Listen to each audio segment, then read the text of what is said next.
The power of release, building your pink parachute. Have you ever held on to something so tightly that your knuckles turned white? Not a physical object, but something far heavier, a belief, a pain, an expectation that was slowly crushing you from the inside. I recently had the profound privilege of interviewing Deanisha Hopson, a visionary force who has transformed countless lives through her work, empowering Black women to release what no longer serves them. Deanisha isn't just a thought leader, she's a soul igniter. Her revolutionary approach has helped thousands of women transform their deepest wounds into their most powerful assets. Through her mentorship programs, speaking engagements, and community building initiatives, she's creating ripples of liberation that extend far beyond individual healing to touch entire communities. Her insights were nothing short of revolutionary, and today I'm honored to share the wisdom she imparted. Wisdom that has the power to fundamentally change how we approach our most challenging moments. Here's what struck me most about my conversation with Dionysia. She understands that true transformation isn't just about adding new things to your life. It's about having the courage to let go. You cannot rise while holding on to what's breaking you. Those words from Deanisha Hopson stopped me in my tracks. So simple, yet so profound. Think about it. We're taught from an early age to acquire, achieve, accumulate, get the degree, earn the promotion, build the network, secure the bag. But what if our greatest breakthroughs aren't waiting on the other side of acquisition, but release? Let me tell you about Professor Mecca Anderson at Atlanta's John Marshall Law School.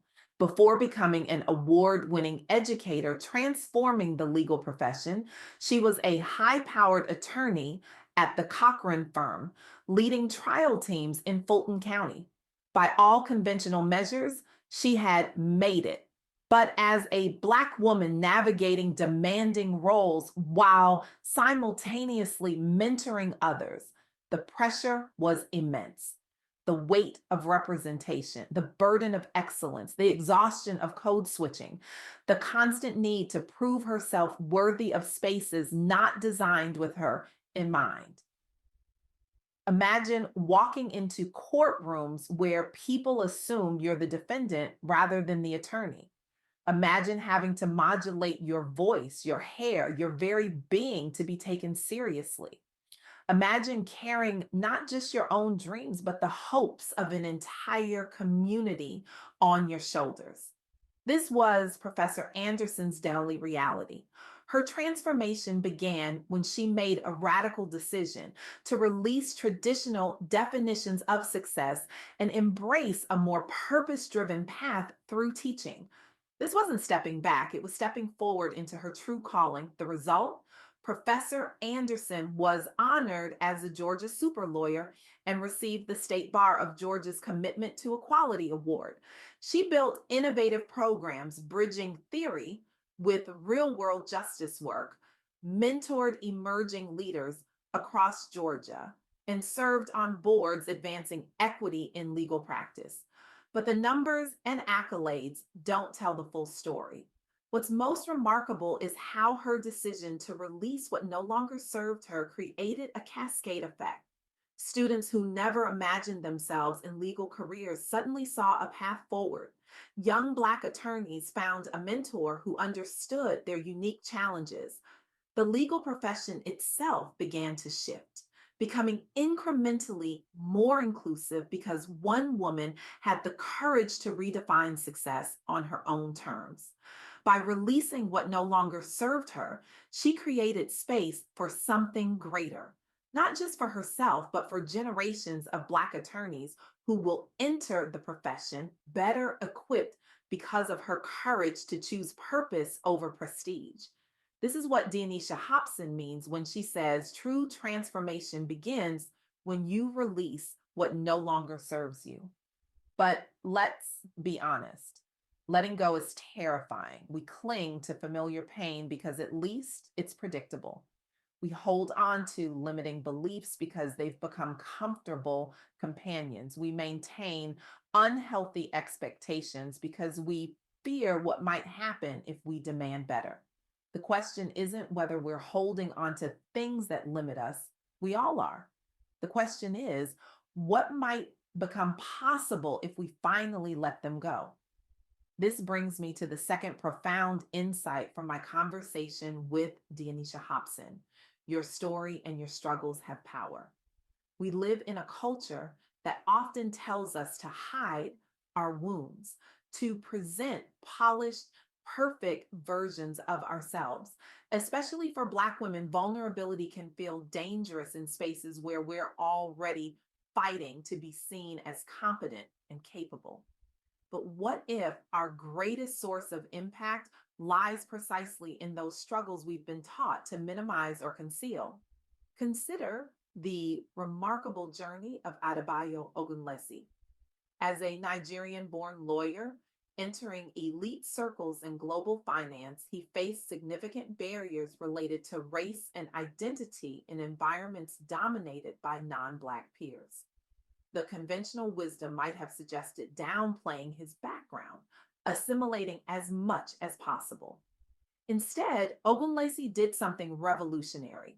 He leveraged his unique perspective across continents as a strength. He combined world class legal expertise with visionary entrepreneurship, using setbacks as springboards for bold moves into sectors like aviation, infrastructure, investment worldwide. The result? He led multi billion dollar deals, including the acquisition and management of London Gatwick Airport, becoming one of the few Black executives shaping global industry policy at scale. His journey from practicing law at Cravath Swaine and Moore LLP to founding Global Infrastructure Partners required him to trust his own vision over external expectations or doubts about belonging at such levels. Imagine the courage it took to walk into rooms where no one looked like him, to pitch ideas that challenged conventional wisdom, to believe in his vision when others questioned his very right to be at the table. This wasn't just about professional success, it was about transforming his struggles into a source of unique insight and power. Today, he's recognized globally among top business leaders and regularly cited as proof that breaking barriers inspires others. His example demonstrates how transforming adversity into audacious action empowers not only individual careers, but redefines possibilities for underrepresented groups everywhere. This is the power of embracing your story, scars and all, and using it as fuel for transformation. As Deanisha Hopson emphasizes, by combining faith, therapy, and strategic action, it's possible to turn even the hardest moments into purpose driven brands, movements, and legacies that uplift others. But there's something crucial we must understand about this work. Healing isn't just personal, it's communal. And this brings me to the third transformative insight from Deanisha Hopson. When Black women reclaim their voices and build boldly with authenticity and vision, they empower entire communities to rise stronger together. Too often, we frame personal development as a solitary journey. Pull yourself up by your bootstraps. Figure it out on your own. Don't air your dirty laundry. But what if our individual healing is inextricably connected to collective liberation?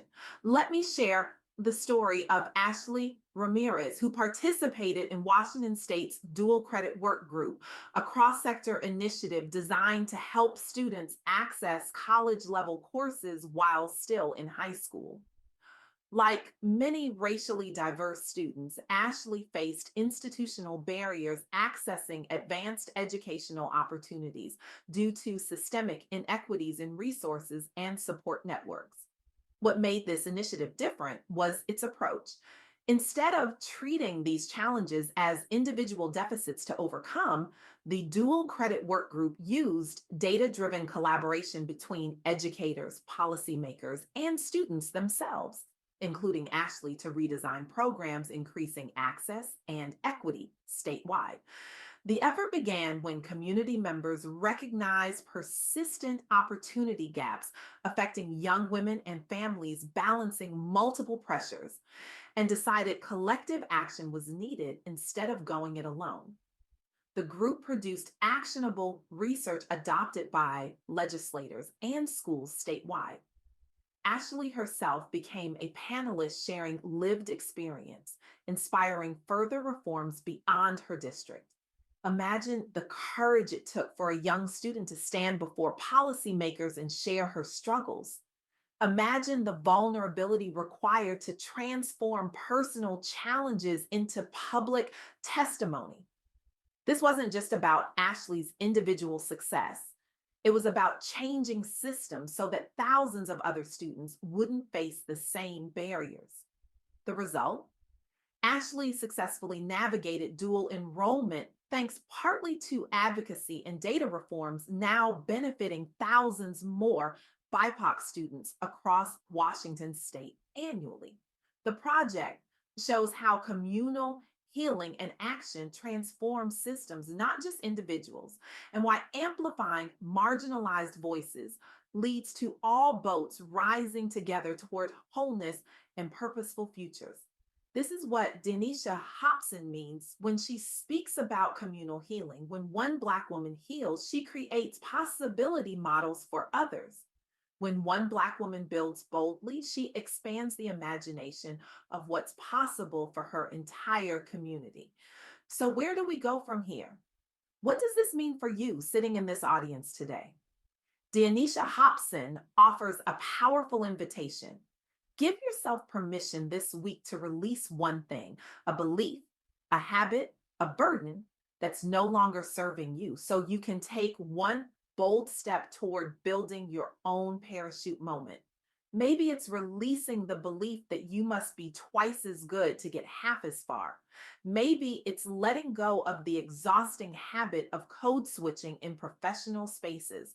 Maybe it's setting down the burden of being everyone else's emotional support system while neglecting your own needs.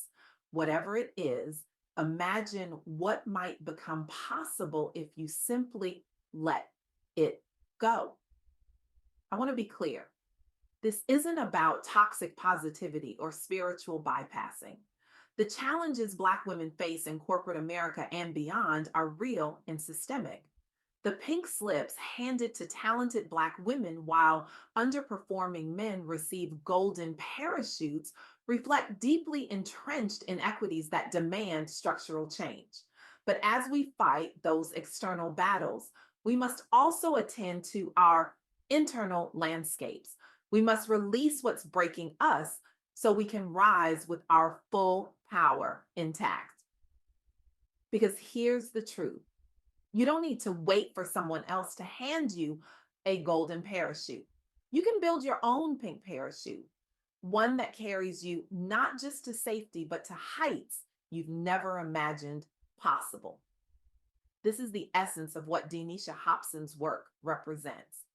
It's about recognizing that sometimes our greatest act of resistance is refusing to be broken by systems not designed for our thriving. It's about understanding that our healing is not just personal, it's political, it's revolutionary, it's necessary for the liberation of all.